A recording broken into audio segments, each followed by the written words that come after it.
Bonjour à tous et toutes, bienvenue au Good Morning Trading. Nous sommes le 23 juin de l'an de grâce 2022, un trader parle au trader et on va voir un peu ce qui se passe en ce moment. Des journées qui sont pas forcément compliquées à trader si vous suivez les Good Morning Trading. Je vous donne vraiment les points bas où ça rebondit en ce moment, mais des journées qui sont très volatiles. Alors vous aimez ou vous aimez pas.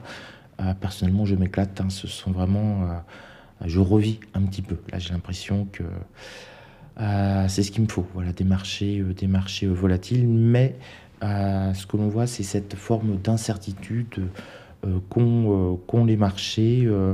Ils vont se mettre à fortement monter. Si je vous résume en fait la semaine, lundi, on monte fortement. Mardi, on monte fortement. Mercredi, on s'écroule. Et jeudi, mercredi, on s'écroule. Et non, je sais plus. Je sais plus où j'en suis. Hier, je sais plus quel jour on est en fait. On est jeudi aujourd'hui. Oui, donc c'est le contraire. Aujourd'hui, hier, on a fortement monté. Donc mardi, on s'écroulait du coup. Non, c'était hier. Hier. Ouais, oula, je suis fatigué. Donc lundi, on monte fortement. Mardi, c'est du direct, hein. Lundi, on monte fortement. Mardi, on monte fortement. Mercredi, on a une grosse vague baissière, puis rebond.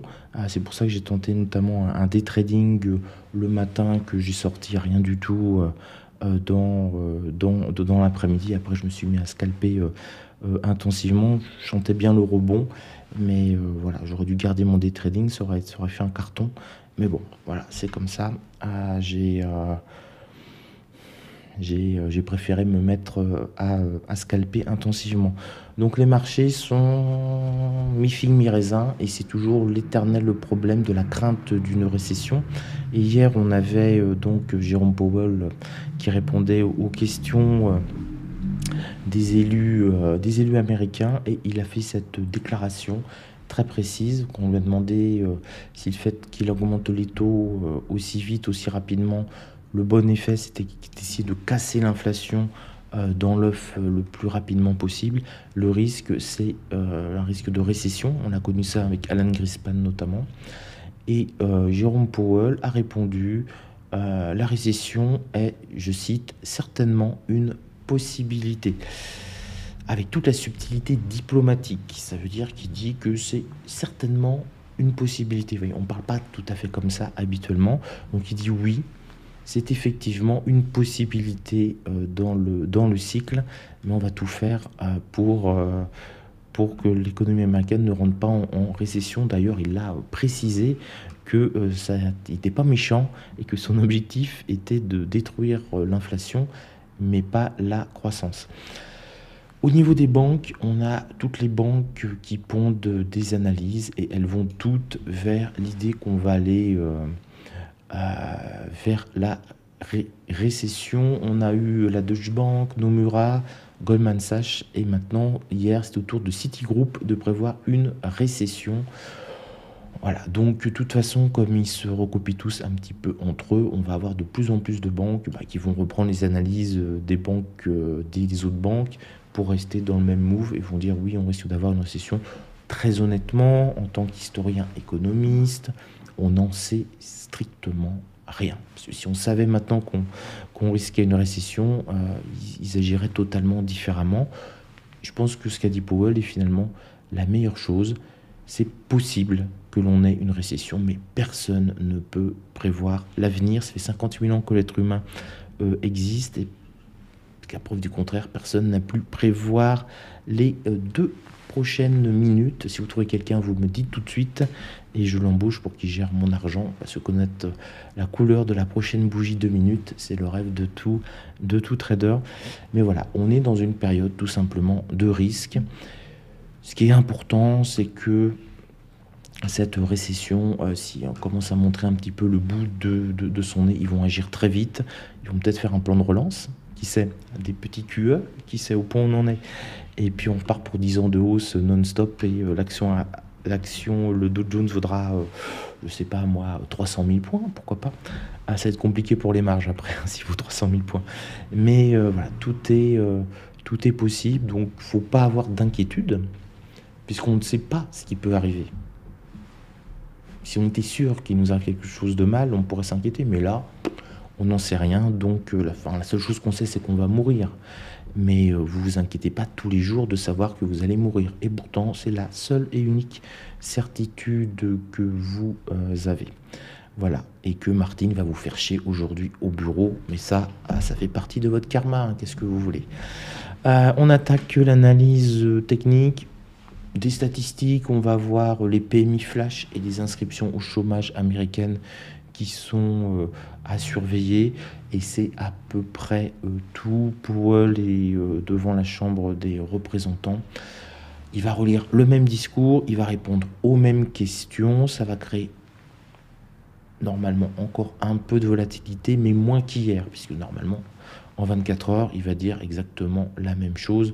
Donc voilà, c'était surtout hier que c'était important s'il y avait une grande découverte. Mais ce qui a plu au marché, c'est pour ça que le marché a fini quasiment stable, notamment sur le Nasdaq, c'est que Powell est honnête. Il n'essaie pas de cacher les choses. Il dit pas non, il n'y aura pas de récession. Il dit ouais, c'est possible. Effectivement, vous savez, je suis au courant. Je me fais des cheveux blancs tous les jours à cause de cela. Mon objectif, c'est pas que l'économie américaine rentre en récession. Mais le fait de reconnaître les choses apporte un soulagement. S'il était dans le déni, un petit peu comme la BCE qui disait non, il n'y a pas d'inflation. Non, on voit pas d'inflation. Non, il n'y en a pas. Aux États-Unis, il y en a. Ouais, mais nous, il n'y en a pas. Ça crée pas un climat d'extrême confiance. Donc, voilà, dites toujours la vérité, ça crée la confiance. Rapidement, ouais, alors j'ai fait une petite vidéo, je fais des petites vidéos bilan quand j'ai le temps et l'énergie sur mes journées de trading. Vous en avez une que j'ai faite hier pour vous présenter notamment comment je trade, mes écrans, mon Stream Deck. Mes résultats d'hier étaient très sympas, puisque j'ai fait plus de 4000 euros. Bon, on retire un peu les coms. Voilà, c'était... bon, ça, à partir de là, ici, c'est un tout petit peu moins sérieux. Vous voyez, il y a plein de petites accélérations. C'était que je testais la nouvelle configuration ultra scalping de mon Stream Deck. Donc, ce qui explique aussi que d'un seul coup, vous avez une cinquantaine de trades en plus en très peu de temps. En fait, là, je bourrinais pour voir... si les placements de mes doigts au millimètre près et tout étaient vraiment efficaces. Donc une journée plutôt sympa. Attendez, je suis encore malade. On va voilà, la semaine est faite. Je vais sûrement trader, hein, mais sauf si j'ai une nouvelle poussée de fièvre. Là, dans ces cas-là, je serai raisonnable. La semaine est bien faite. Et lundi, mardi, c'était pas non plus dégueulasse, donc tout va bien. On est sur le Dow Jones. Alors, le Dow Jones, hier, vous l'avez signalé, 30 000 points. Regardez, hier, il a touché 9h, 10h, 11h, les 30 000, et poum, il est ensuite reparti. Donc, on confirme à nouveau là, ce niveau-là. Je regrette d'ailleurs de ne pas avoir de pas avoir lancé mon day trading à ce moment-là. Mais bon, voilà. En fait, la problématique, c'est que ça s'est vraiment mis à stagner. Je sentais vraiment le up. Alors, c'était plutôt sur Nasdaq pour moi, mais ça revenait au même. Je sentais vraiment le up repartir sur tous les indices. Mais en fait, on s'est vraiment mis à stagner, à ranger, notamment sur le Nasdaq. Donc, aucun intérêt en fait. Et quand on est arrivé au début de l'ouverture, bon bah j'ai liquidé, je crois, avec $100 la position en me disant bon allez, c'est bon, il s'est pas passé ce que je voulais. En fait, la hausse que l'on a eue là pendant 4 heures, je pensais qu'elle allait venir plus tôt. Je pensais que vers 11h, 10h, 11h, sur les marchés européens, on allait quand même commencer à monter au moins sur le plus bas du mois précédent, réintégrer le Nasdaq. Alors effectivement, on l'a fait largement, mais voilà, le timing n'était pas le bon. On s'est mis à stagner, donc on dégage le day trading et on vient au scalping. Donc sur 4000 euros, j'ai 100 euros de day trading et 3900 de scalping. Ce qui est intéressant pour nous techniquement, c'est que quand il y a eu la vague de baisse, le bas du mois précédent a tenu. Il est passé un peu en dessous. Voilà. Alors là, c'est là où il m'a un tout petit peu énervé, c'est qu'il n'a pas été tapé les 11 450, il est descendu à 60, 61, il est reparti. Moi, je l'attendais un petit peu à 450 et puis à 400, j'aurais aimé, mais bon, ça n'a pas été le cas. Il est reparti. Bon, après, j'ai bourriné, mais voilà, c'était un petit peu fatigant parce que j'ai attendu jusqu'à 2 heures du matin pour qu'il aille sur les 11 450. Je pensais que c'était vraiment le bon truc. Et puis, voilà, 1 heure, 2 heures, et il l'a pas atteint. Après, je suis allé me coucher, hein. J'en avais marre d'attendre. J'ai bien fait parce qu'il n'est pas retourné sur les 11 000, sur les 11 450. Et je pensais qu'il allait y aller rapidement. Bon, c'était pas le cas. Ce qui est intéressant, c'est que dans la nuit, il s'est mis à rebondir sur le plus bas du mois précédent. Donc, je vous avais dit, l'objectif de cette semaine pour tous les indices un peu faiblards comme le Nasdaq, c'est coûte que coûte, essayer de clôturer au-dessus du plus bas du mois précédent, au contact de son support 1 mensuel, pour vraiment commencer à dire que la vague de baisse que l'on a eue, c'est possible que ce soit le tout début de la fin de cette baisse. Donc voilà, on est pile sur les objectifs. Alors si on vient un petit peu sur les 11 500, vous l'avez compris, moi je privilégie plutôt les 11 450. Mais ça, c'est sur les horaires de nuit. Ils sont un petit peu plus étroits. Donc sur les horaires étendus, où il va y avoir pas mal d'activités, peut-être les 11 400. Ça me plairait bien qu'ils retournent sur les 11 400 et poum, un retour rapide, 450, 500. Là, il y aurait vraiment un scalp assez intéressant à refaire. En fait, qui retourne sur le niveau juste avant son accélération. C'est mitigé, hein, c'est légèrement rouge sur les indices. Voilà, alors mon scénario, c'est mon scénario idéal, hein, dont l'idéal est rarement atteint, et puis s'il était atteint, on s'ennuierait. Donc le retour sur les 11 500, le point bas du mois précédent, il y a des possibilités de scalp assez marquées. On voit que les 11 750, hein, je vous parle toujours des niveaux 250, 250, 250, l'échec hier, 11 745,5. Voilà, donc ça va être, pour un tout petit peu de recul, on le voit, je vous l'avais déjà signalé il y a plusieurs reprises, ça va être difficile à franchir du premier coup. La preuve, il a tenté une fois, échec, deuxième fois, nouvel échec. Donc faites attention. Ici, on achète que si vraiment il se met à briquer et qu'on ait une bonne nouvelle et qu'on ait une super dynamique. Si on revient dessus, qu'on n'a pas de bonne nouvelle et tout, ils vont commencer à hésiter, puis on pourra avoir une petite vague de baisse. Donc achetez plutôt les points bas que les points hauts, sauf s'il se passe un break, bien entendu. Mais là, c'est vraiment une zone intéressante.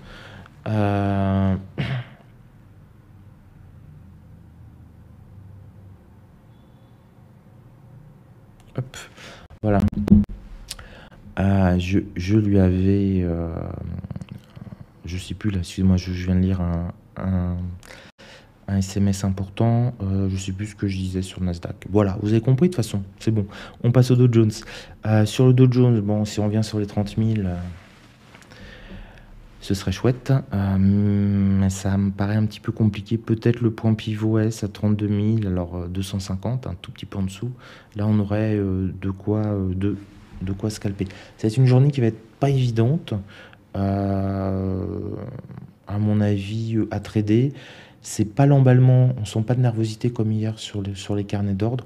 Donc ça peut être une journée de range, ce qui serait la pire des choses, mais qui marquerait vraiment encore cette non-décision. Ils savent pas trop où ça va.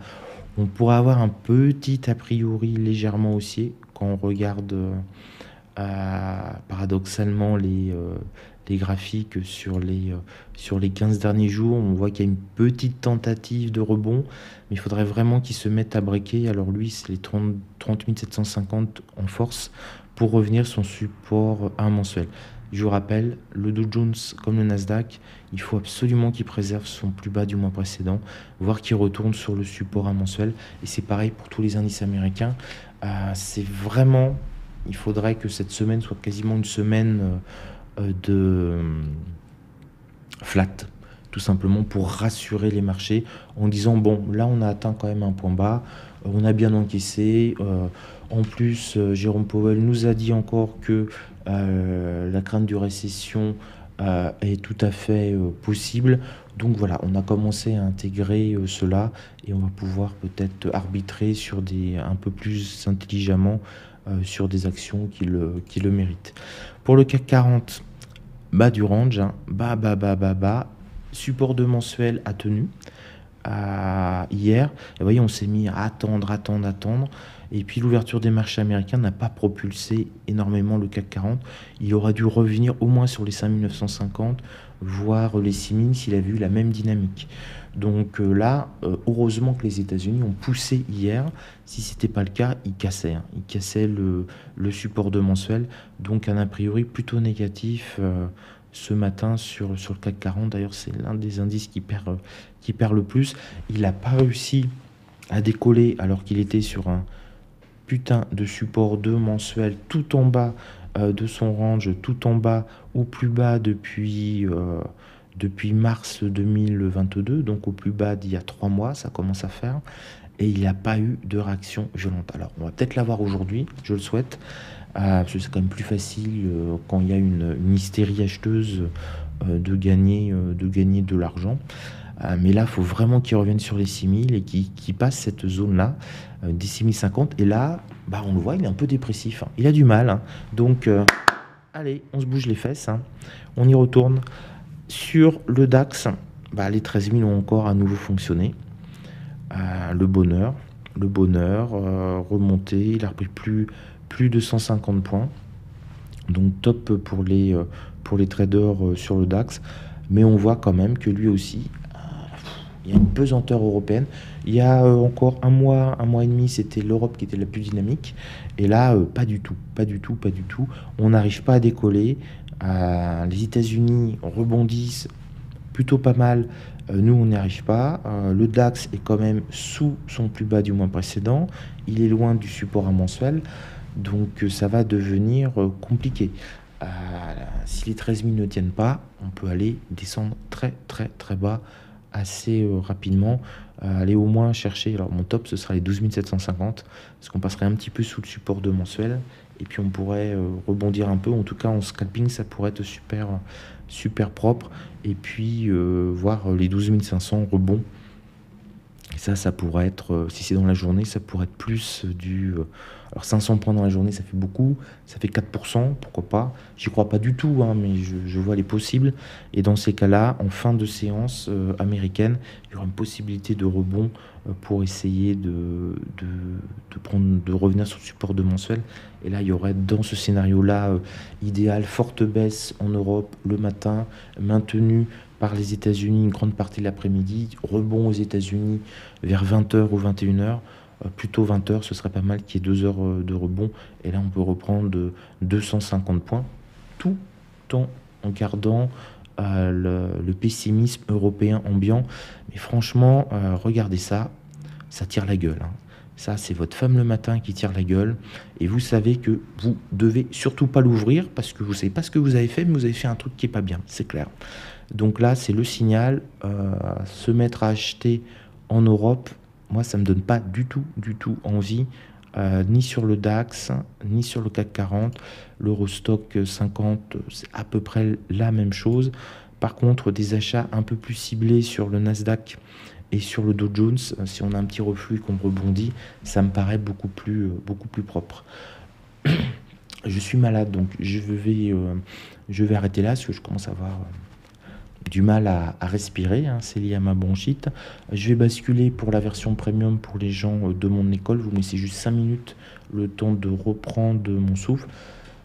Essayez de ne pas perdre d'argent, c'est quand même l'objectif numéro 1 en bourse. N'oubliez pas, parce que j'oublie de vous le dire, mais du coup, vous oubliez, hein, n'oubliez pas quand même de vous abonner à la chaîne, de mettre des petits pouces. C'est l'une des rares chaînes qui est sans publicité et gratuite. C'est quasiment le village d'Astérix, hein, donc profitez-en. Bon, pour le moment, je peux me le permettre financièrement. Après, s'il y a trop de monde sur la chaîne et que je perds de quoi changer ma vie, vous aurez quand même un petit peu de publicité. Faut pas exagérer. J'ai fait une fois une journée, 2 heures de test. Ça rapportait quand même pas mal la pub. Hein. C'était pour quelques vues, j'étais à 20 € quand même. Donc ça pourrait faire dans les 3 4 000, 5 000 € quand même, la chaîne pourrait rapporter en pub. Pour l'instant, je peux me le permettre, hein, j'arrive à gagner quasiment cette somme en une journée de trading. Mais si vous êtes 10 fois plus, là j'avoue que bon, j'encaisserai quand même un petit peu de pub de temps en temps.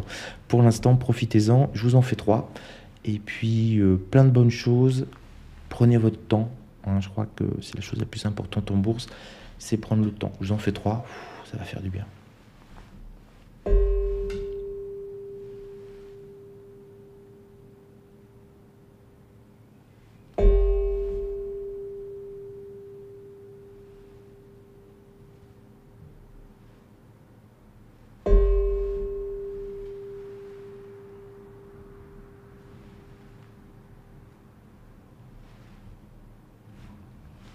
Ça nettoie, hein.